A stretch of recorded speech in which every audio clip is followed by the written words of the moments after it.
time, despite the fact that many people have been asking me to talk a little bit about it, sending me various links and things like that to articles. And I've been hesitant to talk about what is going to happen with the Black Panther franchise. And with the passing of Chadwick, I think that Marvel and Disney and Kevin Feige needed to figure out what they were going to do with this franchise, which is, after all, a $1.34 billion franchise. And I'm looking at my notes here because I want to make sure I get this right. Black Panther is also the fifth highest grossing Marvel movie of all times at $1.34 billion, which is really impressive considering some of those other movies were actually released in some cases 2 times and have been out for a longer period of time. So the fact that Black Panther is on the list is actually quite impressive. And there are a lot of rumors out there right now as to what the future of the Black Panther franchise will actually, what it will look like. And so to help me to kind of sort this out, I decided to invite a guest onto the show to spend a little bit of time talking with me about this topic. And so I want to welcome Alan to the show. It is good to see you, brother. How are things? I am super good. I'm really excited to be here, Regie. Thanks for inviting me over. So Alan, let's be honest. We did a test run a short while ago. We did not have any audio difficulties at all during our dry run, correct? Nope, correct. You are correct, sir. I don't know what happened, brother. People started saying I was like a Cylon and all kinds of stuff. I don't know what was going on. Didn't do much, but suddenly it started to work. So I'm happy to have you on the show and actually be able to hear you, see you, and to have other people see and hear me as well. Definitely. So we are going to spend some time talking about the Black Panther franchise. And kind of as I spoke to you about earlier and in my brief introductions a few moments ago, I've kind of stayed away from this topic. And I've stayed away from this topic because in literally, in my opinion, the days following Chadwick's passing, people started to speculate as to what the future of the franchise would be. And I don't deal with death very well. And so I was like, this is not a topic that I want to touch. So I just kind of stayed away from it. And I don't know if that's me being overly sensitive or me having my own issues with death. But I'm curious, like, what did you think of like how it all transpired? And as you know, there's no wrong answer here. I'm honestly curious as to what your thoughts are about this. Man, when it happened, it was such a surprise, right? Because I think he was very private about what was going on in his life, and he didn't really tell even any of the other actors or actresses on the film. So when the news came out, it kind of shocked everyone, right? So I think the comic book community kind of came together during that time, but then there was all these articles, clickbait everywhere to try to have people like speculate as to what's going to happen next, right? And I was like, now lines are starting to be blurred between like reality and like what we should be looking for in like comic books, right? Because to me, I was like, let's take a breath here. And I totally like appreciate that you took the time to like not talk about it at first. Because I feel like, you know, this is someone's life. He has a family. He has like, there are people around him that like truly love them. And like, so his passing was definitely separate from what Black Panther is. So I thought that was a good way to approach this. Yeah, because my thing is, you know, I know that it's a big franchise. There's a lot of money. I think people are very excited and have been excited about the Black Panther, but he was also a person, you know, and so in my head, I tried to separate my interest in that movie and how great that movie was, and how excited I was for the next version from him as a person and pausing to acknowledge the fact that he is a person. And I'll tell you, I don't know if you saw this, there were actually photos that leaked like a month or 2 before he passed away. Did you see these photos? When he was very thin at that point? Very thin, walking with the stick. And he was, I think he was with his mother maybe. And I actually didn't even cover that because I wasn't sure if they were doctored or what. I was like, you know what? It doesn't feel right. So I'm not going to touch this one, Yeah. and then he passed away. And so it's been a tough period, Yeah, it was definitely a weird time just of because of Voldemort, right? And all of this kind of going on. Like I think everyone was like a little bit hypersensitive about things and everyone was paying attention to social media and there's a lot of things like in everyone's face, right? So of course like we're sitting at home trying to figure stuff out and everyone's just chatting about it, talking about it. So this was like that perfect storm to that where you could go either one way or the other. So I thought that it was like yeah, it was just a culmination of a bunch of things going on at the same time. Yeah. But I mean, I Yeah. think the good news now, if you will, is that a healthy amount of time has actually passed, right? Because I think he passed on August 28th. So it's been a little bit of time since he passed away. And as I mentioned earlier, I mean, this is a $1.34 billion franchise. And separating the man from the character and from the business aspects, you kind of recognize that things do have to move on. And there have, as we've both mentioned, been a lot of rumors about what the future looks like. And as a member of this comic book community, I'm curious, what rumors have you heard about what's going to happen with Black Panther? So from the very beginning, there were a lot of talks about should we replace the character, right? Because you saw the same thing with War Machine with John Cheadle. You saw the same thing with the Hulk, right? And so Marvel is not new to like changing up characters, right? But I think the fact that the Black Panther by Chadwick Boseman, like when I think of characters, right? When I think of Iron Man, I automatically think of Robert Downey Jr. When I think of a certain character, I think of that actor. And when I think of Black Panther, I think of Chadwick Boseman, right? So being from the comic book community, how do you replace a person that's so iconic? It's just even one movie. How do you like do that?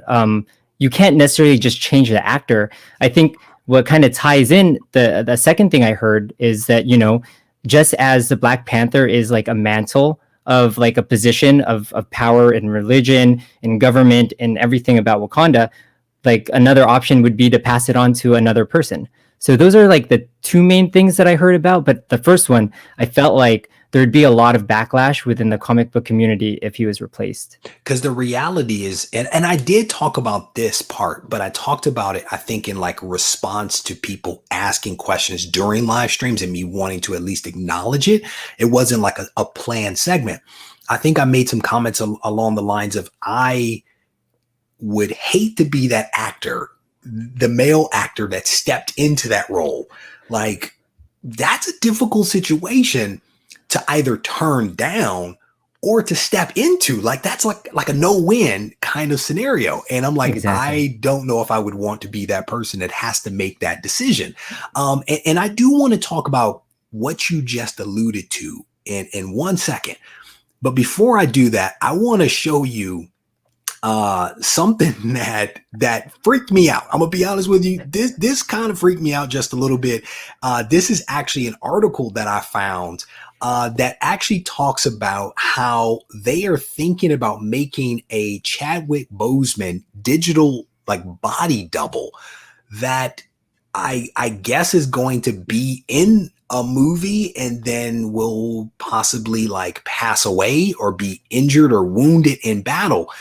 This is very much reminiscent of some of those concerts that we've all seen out there, where the artist passes away and they do the hologram of him or her at the concert. I also think that that's a little creepy, but I think if that digital body double is done right, it could be a good way to essentially do what you're describing, which is to find a way to facilitate the handing off of that mantle from Chadwick to another character. And do you want to talk about the character that has been mentioned most often as being possibly the next Black Panther? Yeah. So the person that I've been reading about, and I know like a lot of the comic book community has been reading about, is actually Shuri. So this is Black Panther's or T'Challa's sister. So I think that kind of made sense because there's that kind of lineage in the family, as well as like from the books and from the movie, you kind of see that, like, you know, she's technologically savvy, and she could, you know, pull some punches when she was fighting with Michael B. Jordan. Yeah, one of the things that I actually read about was, and I've seen that as well. A lot of, you know, Shuri being the next Black Panther, and there is certainly a precedent for that actually happening in the comics, and we'll talk maybe about that in just a second. But you made a point earlier about how Chadwick was a very private person and actually did not tell a lot of people around him that he was actually sick. And, you know, and part of it is that separation between work and your personal life, right? Which is something that I actually respect. And there was actually a couple of different interviews that I read with the actress that plays Shuri. And she talks about how she was calling him and not able to get a hold of him. And she thinks it was because he was dealing with his illness. And you know, he wasn't talking about that publicly. And so she, I don't think, really ever had a chance to talk with him before he actually passed away. Did you see anything along those lines in your research and as you know, navigate the space that is out there? Exactly. So this is a good point, because after the passing, there were a lot of tribute, both Instagram stories, Instagram videos, just tribute posts that people have done. So I think one of the things that I recently saw from the actress is that exactly what you said. She was trying to call him, trying to figure out like what was going on, because like they were really close, but she just chopped it up to him being too busy. And then, you know, all of a sudden found out about this news, and it was like very, like, it touched her a lot. So it definitely was, I think, to all the actors and actresses around him, was deeply felt from all of them. So yeah. And I want to show this clip to people, and then we'll follow up on this on the other side to that kind of sort of to the point that you were just making. My king. Stop it. Stop it. The real question is, what are those? Why do you have your toes out in my lap? But you don't like my royal sandals. I wanted to go old school for my first day. Yeah, I bet the elders loved that.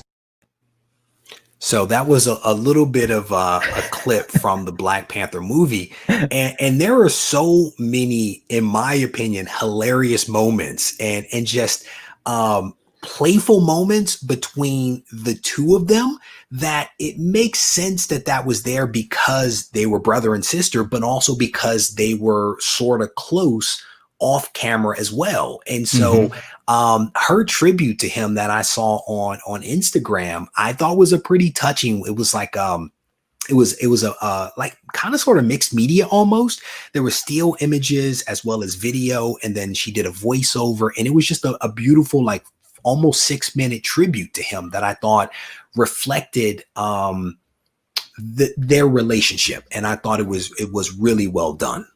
Yeah, definitely.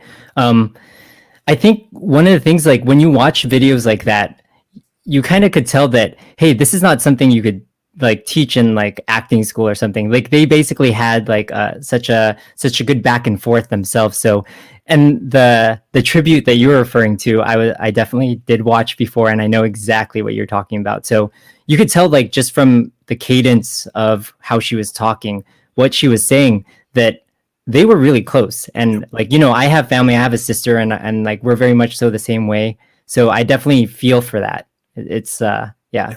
Yep. And I mean, I think it was a really special relationship. And so to that point about the handing off of the mantle, I think it would be very difficult if they were to try to replace him like an Edward Norton. I think that would be a bad move, right?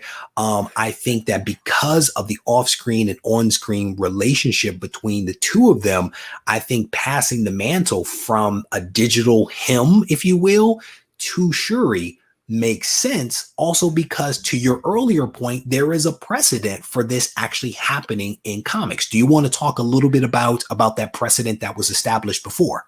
Yeah, definitely. So thank you for inviting me on, because this actually I was recently reading Fantastic Four 52 and 53, the origin of Black Panther. But since you invited me on, I also wanted to do a little bit more research on Black Panther throughout history, right? So I started reading the Black Panther, I think it's volume 5 that came out in 2009. So the first couple issues essentially are exactly what you said. They set the precedent for, so this is when T'Challa and Storm were actually together. They were going to get married, and then he went off on a mission, and like he actually got attacked by Dr. Doom.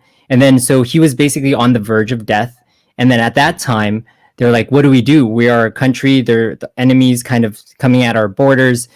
What should we do next? And then so at that time, Storm, sorry, spoiler alert for for the people that haven't read this yet, but it's 10 years old. So what do you got to do? So basically she's like, right, she's been trained the exact same way that T'Challa's been trained. She has the same history, the same background, the same lineage. She is the one who's going to be the next Black Panther. So right then and there, like, you know, they went through the whole ritual, and she was talking to their Black Panther god, and kind of was given the mantle of Black Panther while, like, you know, T'Challa was somewhat healing on the verge of death. Yeah. That was actually a pretty good issue. I mean, Storm did not miss a beat. She didn't miss a beat. She did and not. She was like, we already know what we're about to do. We have a warrior. Let's do it. And what's cool is that you see that in the first movie, you see Shuri being extremely smart, but then also using her gauntlets and stuff like that. So it was cool to see her be like a Q or a nerd, right? You know, a Tony Stark level intellect, but then still get, you know, kind of feisty and make some magic happen. So it was cool to see that. And so again, to the point, there is this precedent. They had this relationship off screen. It makes sense that they kind of transition it. And to be honest with you, I can't remember her name for the life of me, but she's a fantastic actress. I mean, she is fun to watch, and her accent is incredible. And so I'm hopeful that they actually will go in this direction. Yeah, same here. So I'm just gonna pull a Regie and say I'm probably gonna butcher her name, but I was looking it up, and I think it's Letitia Wright. Letitia Wright, or something like that. Wright. Yeah. But so I'm like, when you brought up Tony Stark, this is exactly what I was thinking as well. Because all right, here's Marvel going to the next phase. You know, there's the passing of Tony Stark. Sorry, spoiler alert again.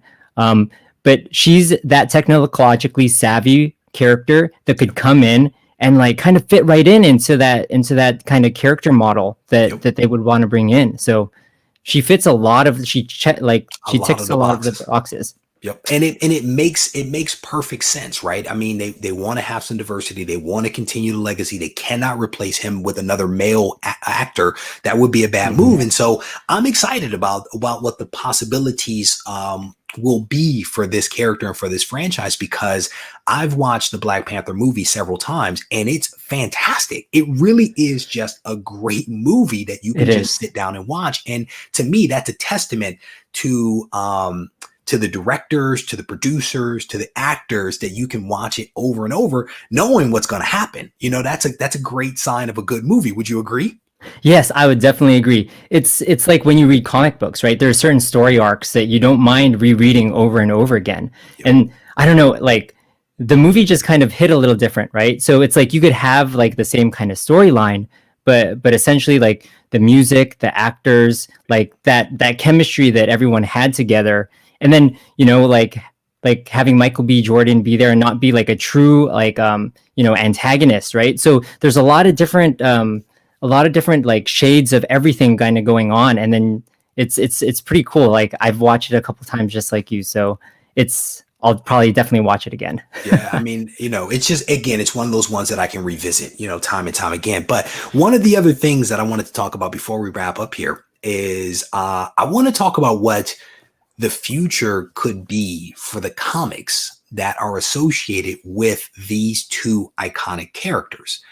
And we've seen to some degree or another, like the dynamic rise and to some degree or another, the precipitous fall of the first appearance of Black Panther, you know, leading into that first movie. That book took off, and it was hot for a while, and then it kind of died off. And then with Chadwick's passing, it took off again. And I haven't looked at it recently, but as we look at these two characters and their associated books separately, what do you think that the future might be for the first appearance of Black Panther? And there is no wrong answer here. There's no right answer. I'm honestly just curious what your thoughts are as to how that book might perform over time. So I've been looking at this book a lot over these past 6 months, right? I've had it on my pull list. Oh, not pull list. Sorry. Oh God, I wish I did.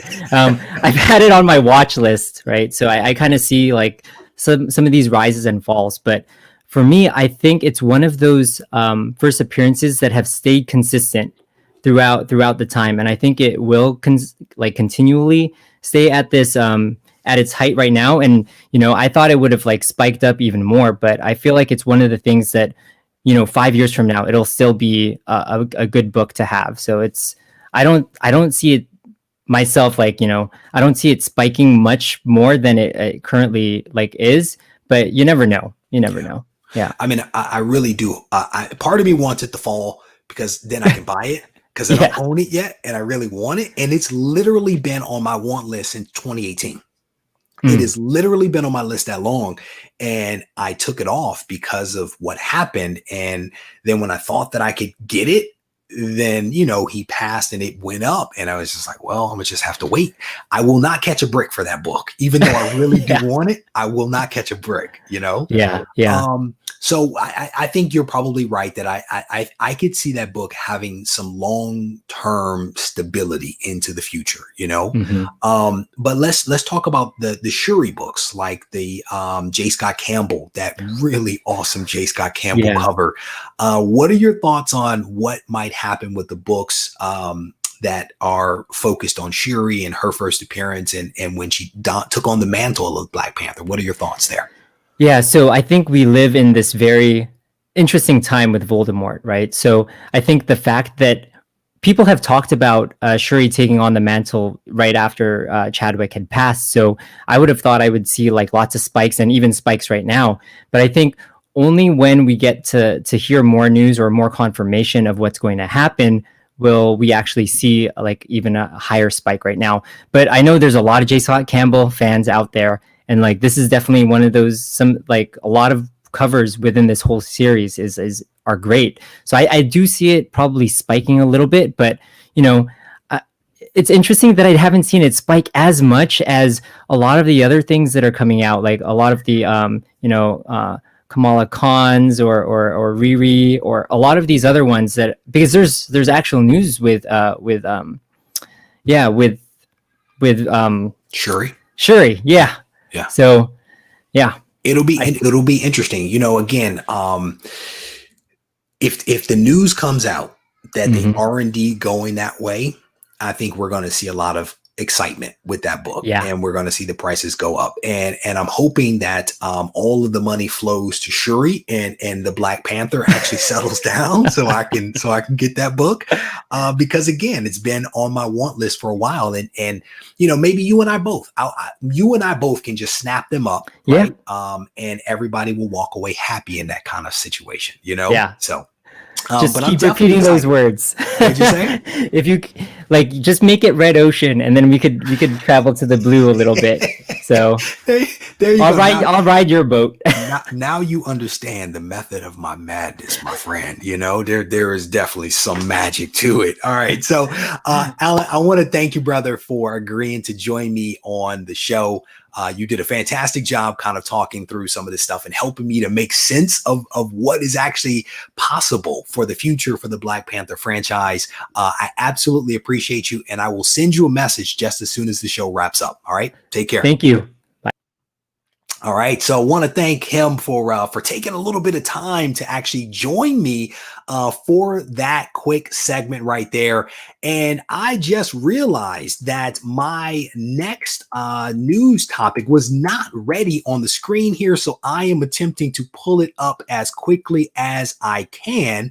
But while I wait for that, I'm actually going to hit you guys with another commercial here to give me a second to be able to find this thing. So bear with me. Hey, my name's Doug. My name is Wesley Campbell. Matt Woods here. Hey, and I subscribe to Regie Collects on YouTube. And I subscribe to Regie Collects. And if you want to see the best creator content on all of YouTube, And if you want some robust comic book conversations, you should subscribe to Regie Collects too. I encourage you to subscribe as well. You will not be disappointed.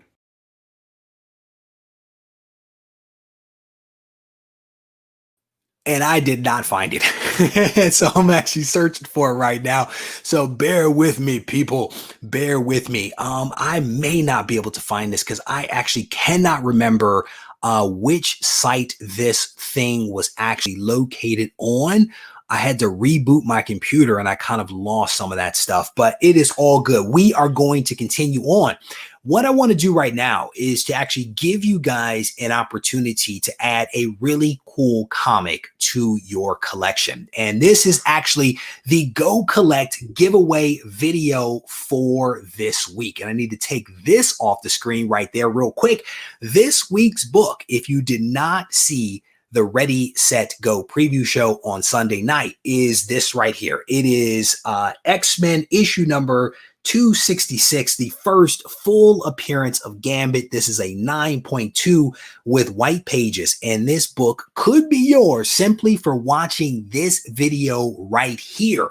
The phrase for this week is on the screen right now. It is Bourbon Street. Bourbon Street, because Remy is from Louisiana. Bourbon Street is the phrase that we are going to go with for this week's Go Collect giveaway. And for those that do not know how to enter the giveaway, all you have to do is to, now that you have this phrase, head over to the community tab. Once on the community tab, you basically look for the post that has a link where I'm talking about this book. You go to MailChimp, you plug in 3 pieces of information. One of them is relevant to you. And then, I'm sorry, 2 of them are relevant to you. And one of them is the phrase that is on the screen right now. You plug that in, and then you tune in to the Ready, Set, Go preview show on Sunday night at 7:30 p.m. Pacific time to find out if you are indeed the winner. All right. So good luck to everybody that is actually going to enter this week's giveaway. And I'm actually popping back here to see if I can find my next news article. And let me search for this thing. Let me find this thing real quick, see if I can find it. All right, so this is actually, I think, the one that I was looking for. Bear with me here. This is actually not the article, but it will allow me to actually talk about this one, I do believe. I think I'll be fine with this one. So let me go ahead and share my screen with you guys, and we'll talk about this ever so briefly. So is this, yeah, this is close enough. So recently we talked about DC making some changes with their editorial staff. And the last time we talked about this thing, they had basically talked about the fact that they had identified 2 people that were going to be co-editor-in-chief.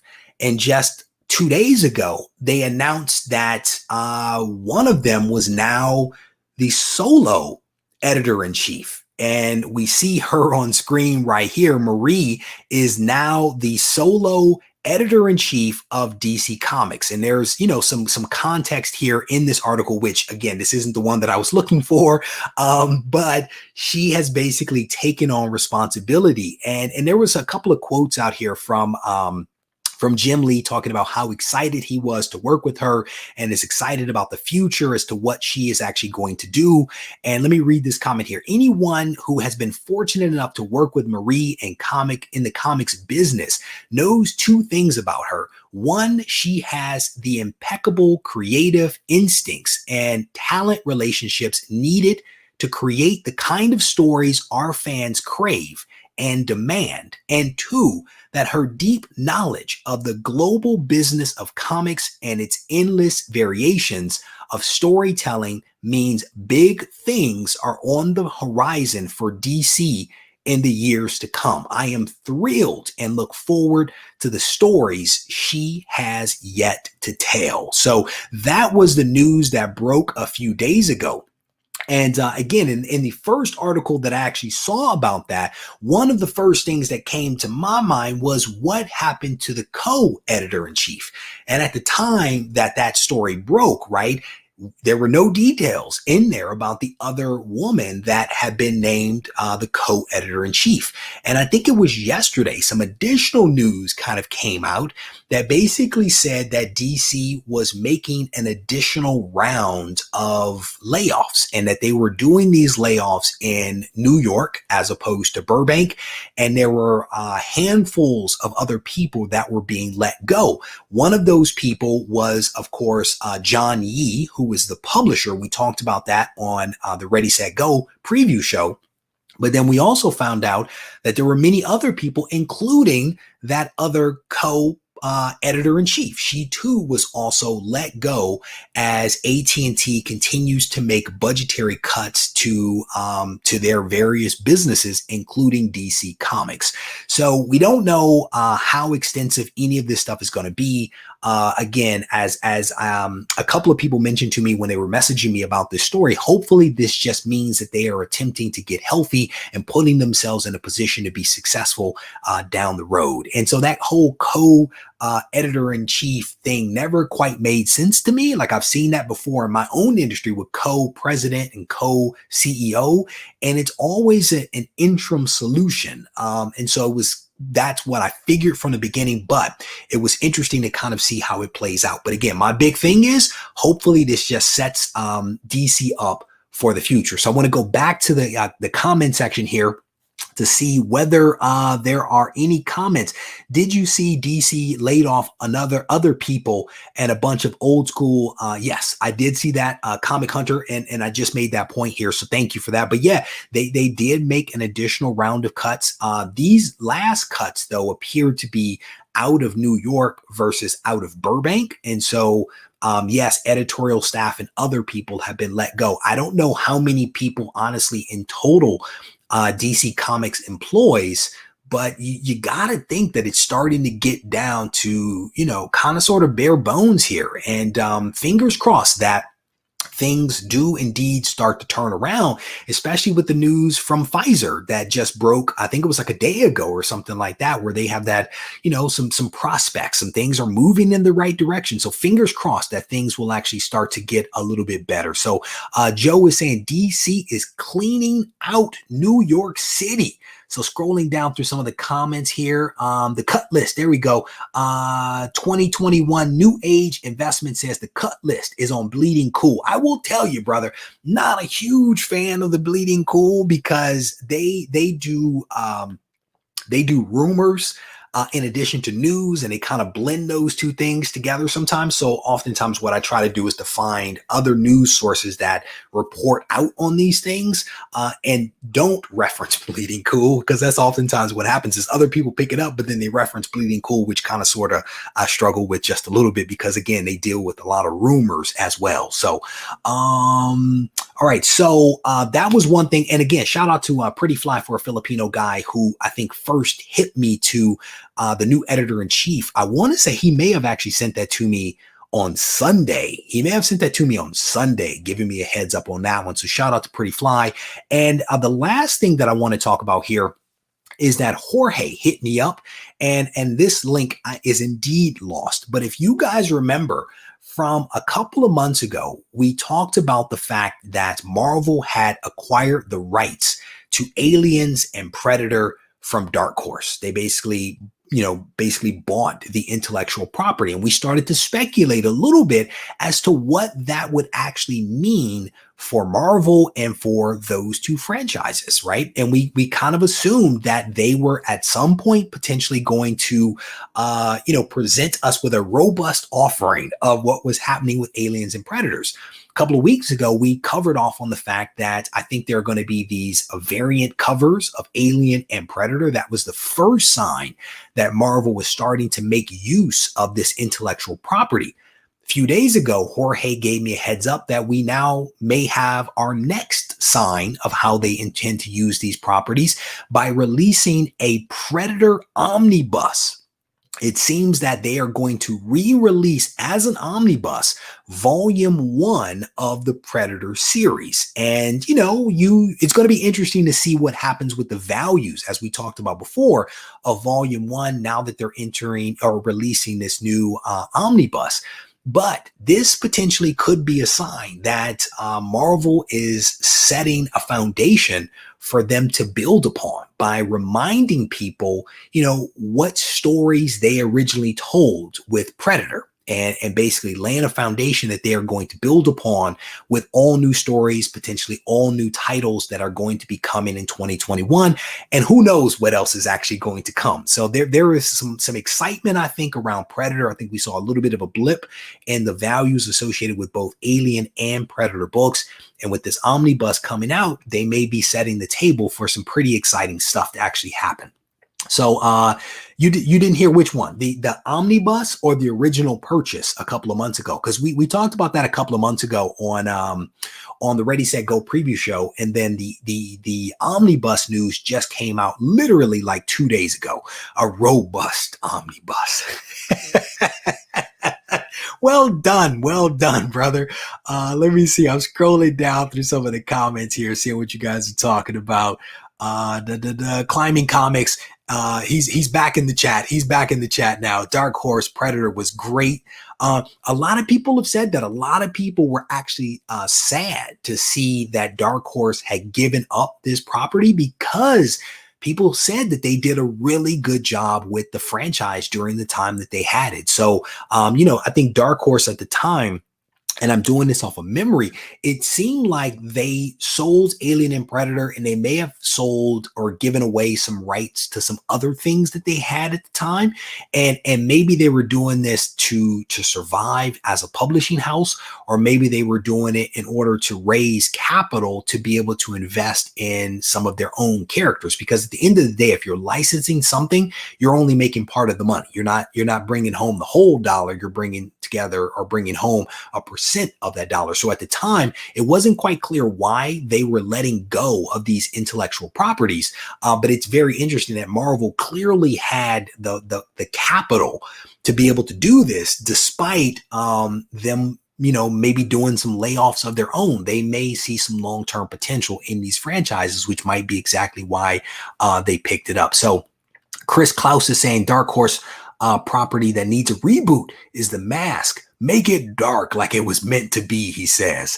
Let me see. What is this comment here? Any news on anything for the TV or new movies? I can see that working well for Fox, Hulu. I have not heard any news about any of that, Comic Hunter, but that does not mean that it's not in the works. I mean, honestly, just today, there was some news that came out on a site that I just talked about a few moments ago about Darkhawk. There is a lot of excitement right now that Darkhawk may actually make an appearance at some point, now that it appears that Marvel has filed for a copyright for the Darkhawk name. They may be doing something with Darkhawk, from the 90s. If you guys remember that pink amulet in the middle of his chest cavity, they just filed for a trademark. And so they could be coming out with new titles for him, possibly, of course, figures and characters, possibly introducing him to the MCU.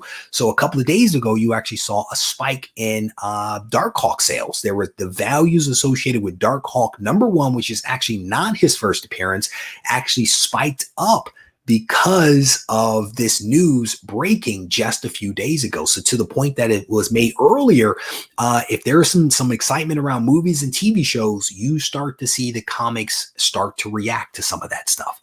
So let me go back. Let me go back to the comments here. The omnibus, where is this from Gordon? The omnibus is a good business decision since the Dark Horse stories were popular.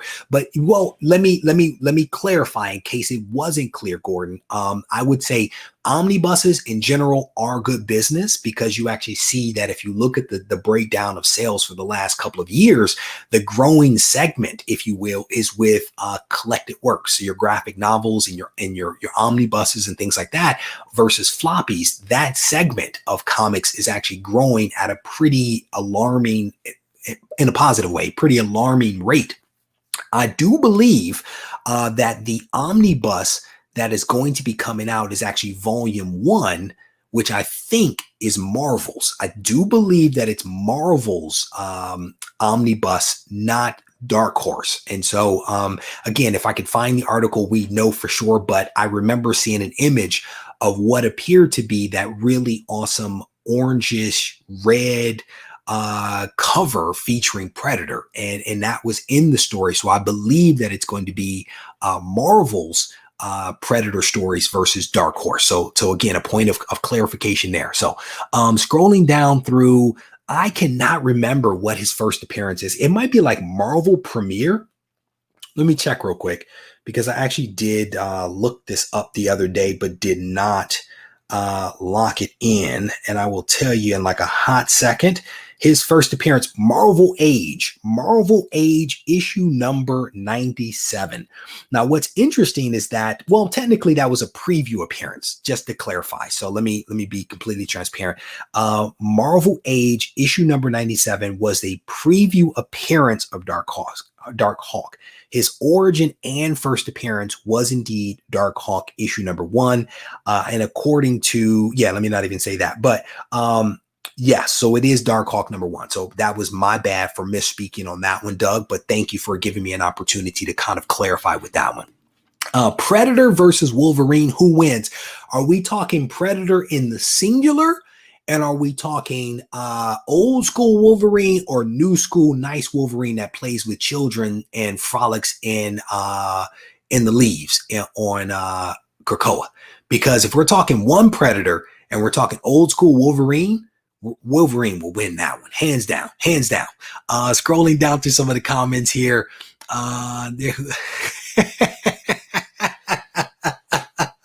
Brother, here's the thing. Every time a book that we have given away from Go Collect, every time it does incredibly well, I have a little bit of a twinge in my stomach, because that book could have been mine, but I gave it away. So congrats, Quest Dog, on being able to pick up. I think it was a 9.8, right? I think it was a 9.8 of Darkhawk number 1. So you are very welcome, brother. Scrolling down through some of the comments here, a couple of people corrected me on the Darkhawk thing. So thank you guys for keeping me honest there. Single and Old Man Logan. I think Single Logan, good. Old Man Logan, I don't know. Predator versus Punisher. I think that's Predator. I think Predator's got that. Punisher is dope, man, but he's still just a man, he's still just a man, and Predator is no joke. He is no joke. Who is that? The Tiger says doesn't matter. Wolverines with an S win. I respect it, brother. Let me see. Craven versus Predator. You guys are hilarious. It is definitely going to be interesting to see how Marvel makes use of all of these different characters that they have at their disposal, right? And you'll actually hear this. I'll talk about this in an upcoming video about, how Kevin Feige is continuing to do things a little bit different and to do things a little unexpected. Like, let's be honest, Darkhawk was a little bit of a 90s hit, if you will. I bought a whole lot of Darkhawk. I'm going to be completely honest with you. Back in the day, I read it. I enjoyed it. It did not age well. However, it is not one of those books that ages very well. But Kevin Feige is like, hey, this is a great property. Let's make some magic happen with it. And so they are not opposed to unorthodox things. And so again, it's going to be really interesting to see how they introduce this character, if at all, to the MCU. But again, if they can do it, it would be incredible to see it happen. So scrolling down through the comments here, seeing if I got everything cleared out. For the most part, Quest Dog is still celebrating his win of that 9.8 back in the day. My Little Pony versus Predator. Where is young Matthew? Because he would probably say My Little Pony, hands down, all day. What is this? I've been to garage. Brother, I'm going to try to post up on Discord. I think I have them in this outer room. I'm going to post up on Discord as soon as this live stream is over. A couple of my Darkhawk number 1s. I'm going to post it up on Discord. I think I have them here at the house. So stay tuned. Guardians of the Galaxy. Guardians of the Galaxy was dope. Was not heard of before the movies. I see that, and that's what I'm talking about the unexpected. No one saw Rocket Raccoon and Groot and Star-Lord and Gamora being a hit, and then look what happened with that Kevin Feige magic. It is undeniably one of the funnier movies that is out there related to comics, that being Guardians of the Galaxy. That series I enjoy, and it might be because of like Baby Yoda, Baby Groot, anything baby size, mini size, I enjoy. But that's a great series. And I'll be completely honest, I actually did read a whole lot of Guardians of the Galaxy back in the day as well. I have like half a short box right here of nothing but Guardians of the Galaxy, many of which were signed back in the day. So I was a big fan back in the day. So scrolling down through the comments here. And to Alan's point, we are indeed going to be doing GarageCon on the 21st, I do believe, of November. It is going to be going down. I think I said we're going to start about 8 o'clock or so, and then we may run until about 1 o'clock or so. That's probably when my voice will give out. So we're going to be looking at doing GarageCon on the 21st of November. If you are local or are traveling to the San Francisco Bay Area, the week of the show, starting that Sunday, you guys can start to reach out to me via email and also via instant message, and I will provide you guys with the address. And GarageCon is going to go down. I'm actually trying to pull together some of my stuff to be ready for that. So I definitely hope you guys can actually make it in for that. All right. With that said, one last reminder that this is indeed the Go Collect video for this week, and this week's book is X-Men 266, the first full appearance of my man Gambit. This is a 9.2 with white pages. All of the books that we give away from Go Collect tend to be valued between $150 and $200, and so that book definitely falls into that range. Here is the phrase that you need to enter in, and you have to plug in the full phrase, and spelling will count. So go ahead and enter that in on the community tab. And if you need the details, you can definitely search on YouTube for Regie Collect's Go Collect giveaway for all of that information that you would need. All right. With that said, I am going to wrap this live stream up. I want to thank you guys for hanging out with me just a little bit, climbing comics.